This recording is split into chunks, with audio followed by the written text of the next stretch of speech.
కార్తిక, త్వరగా రా, ఫంక్షన్ కి టైం అవుతుంది. వస్తున్నాను. నేను రెడీ, పదండి.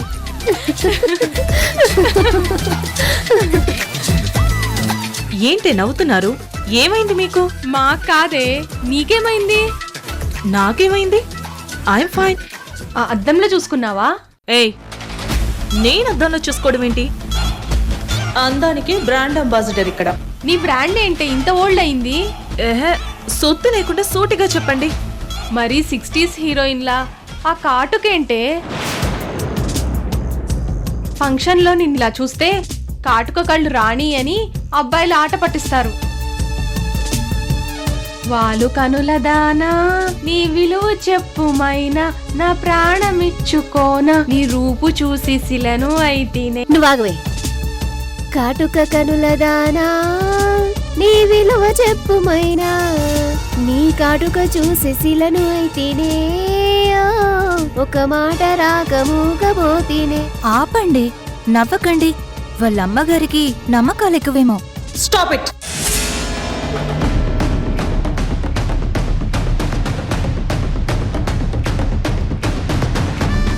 కార్తిక,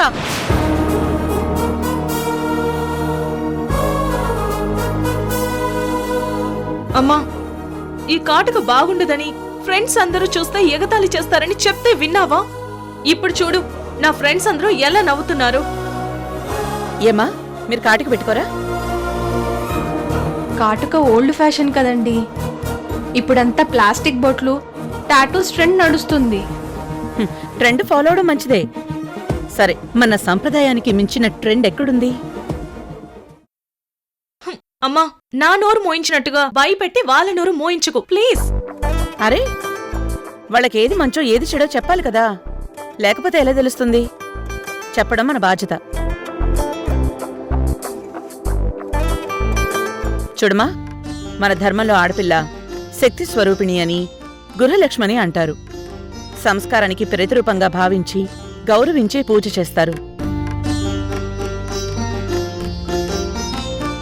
మనం వేసుకునే కట్టు బొట్టు కేవలం అందం కోసమే కాదు,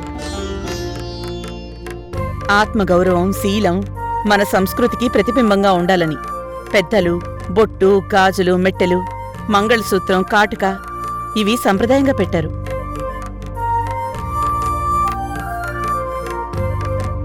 మనందం దుస్తుల్లో కాదు, మన సంస్కారంలో ఉంటుంది. రెండు కనుబొమ్మల మధ్యన బొట్టు పెట్టుకుంటారు.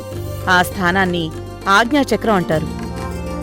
అక్కడ బొట్టు పెట్టుకోవడం వలన మన ఏకాగ్రత, ఆలోచన శక్తి పెరుగుతుంది. మన శరీరంలోని వేడిని హరించి చల్లదనాన్నిస్తుంది. సైన్స్ కూడా ప్రూవ్ చేసింది.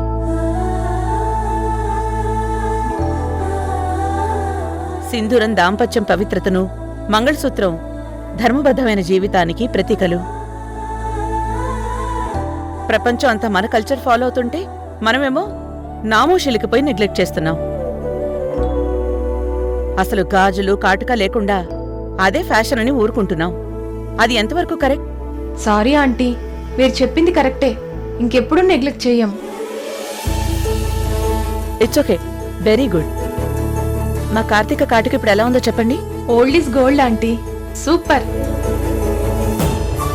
కార్తీక, కాటుకని ఎప్పుడు మిస్ అవ్వద్దు, అర్థమైందా? అలాగేనమ్మా. సరే, టైం అవుతున్నట్టుంది, బయలుదేరండి.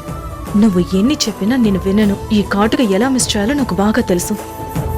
పదండి.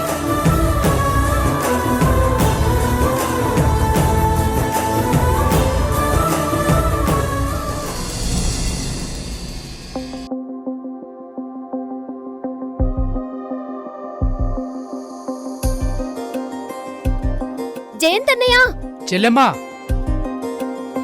ఎప్పుడొచ్చావు చెల్లెమ్మా? మా సార్ ఫ్రీగానే ఉన్నారు, మాట్లాడండి. హేయ్, నేను ఫ్రీగా లేను, ఫుల్ బిజీ. సార్, చెప్పుకోలేనంత ప్రేమ ఉన్నప్పుడే అది చూపించుకోవడానికి ఏదో ఒక అవకాశంతో ఇలా వస్తుంటారు. హలో, వచ్చింది మీ ఎస్ఐ గారి కోసం కాదు, నా పర్సనల్ పని మీద వచ్చాను. మీ హబ్బీ మీ మీద కోపంగా ఉన్నారని కంప్లైంట్ ఇద్దామని వచ్చారా చెల్లెమ్మా? ఇది మీ ఎస్ఐ గారికి ఇవ్వు. ఏంటి మేడం, లవ్ లెటరా? లవ్వు లేదు గడ్డి గుడ్డు లేదు ముందివ్వు.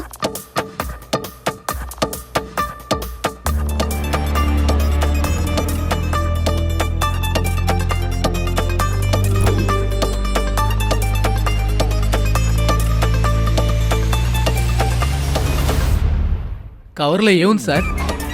నీకెందుకు టెన్షన్? నేను మీ ప్రేమకు పెద్ద ఫ్యాన్ సార్. మేడం మీ మీద వెరైటీగా ఏం కంప్లైంట్ చేసిందోనని టెన్షన్ సార్.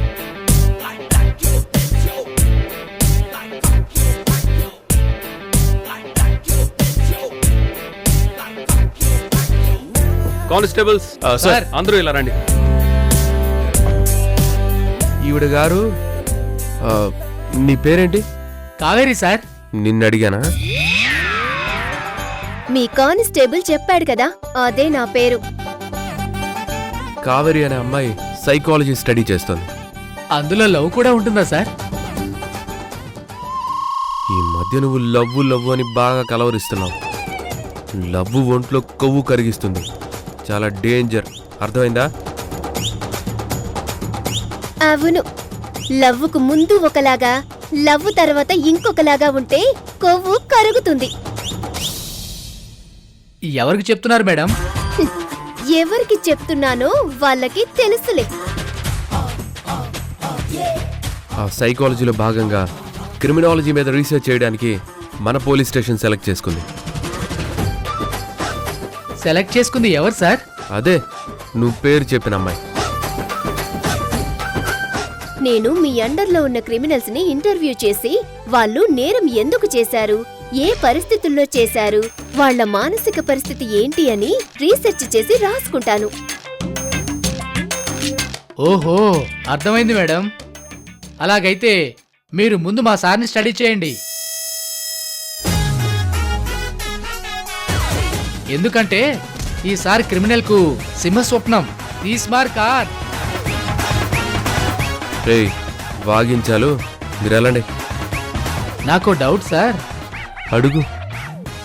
మేడం, మీ రీసెర్చ్కు ఈ పోలీస్ స్టేషనే ఎందుకు సెలెక్ట్ చేసుకున్నారు? నా మొహంలోకి చూస్తావేంటి? సమాధానం చెప్పు. చెవిలో చెప్తాను.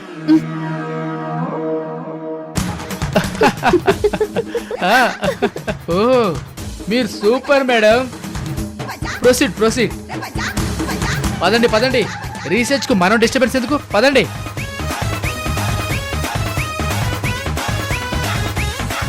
జయంత్కి చెవులో ఏం చెప్పావు? నీకెందుకు చెప్పాలి? సరే, క్రిమినల్స్తో ఇంటర్వ్యూ అంటే రిస్క్ కదా, నాకు ముందే ఎందుకు చెప్పలేదు? నీకెందుకు చెప్పాలి? ఎందుకంటే నీ సేఫ్టీ చూసుకోవాల్సింది నేను కాబట్టి. ముందే చెప్తే వద్దని వాడివా? ఖచ్చితంగా చెప్పేవాణ్ణి. ఎందుకంటే ప్రతి పర్సన్ జీవితంలో ఒక ఇంపార్టెంట్ పర్సన్ ఉంటుంది. తనకేదన్నా అయితే లైఫ్ డిస్టర్బ్ అవుతుంది. నువ్వెంత గొప్ప ప్రేమికుడివో నాకర్థమవుతుంది. అయితే మాత్రం ఒకసారి సారీ చెప్పొచ్చు కదా. సారీ అని అడిగితే నీ సొమ్మేం పోతుంది? పోనీ కనీసం ఎందుకు లేటుగా వచ్చిందో సంజాయిషి కూడా చెప్పలేదు. లేటుగా ఎందుకొచ్చాను అని అడిగితే చెప్తాను కదా. టెక్కు. సరే, నా అండర్లో ఉన్న క్రిమినల్స్తో ఇంటర్వ్యూ అరేంజ్ చేస్తాను.